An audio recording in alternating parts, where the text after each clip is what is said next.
కృష్ణాష్టమి శుభాకాంక్షలు. Thank you. మీకు కూడా. నేను మీకు తెలుసా? హో, నాకు ఈ లోకల్లో అందరూ తెలుసు. నీకు చాలా ఓపిక ఎక్కువ అనుకుంటా. పాదముద్రలు చాలా బాగా వేస్తున్నావు. అవునా? Thank you.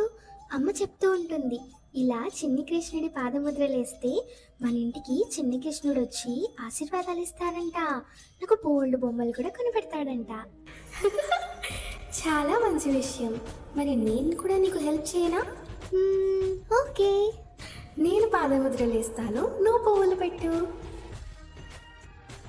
నీకు కూడా చిన్ని కృష్ణుడు బొమ్మలు కొనిపెడతాడులే.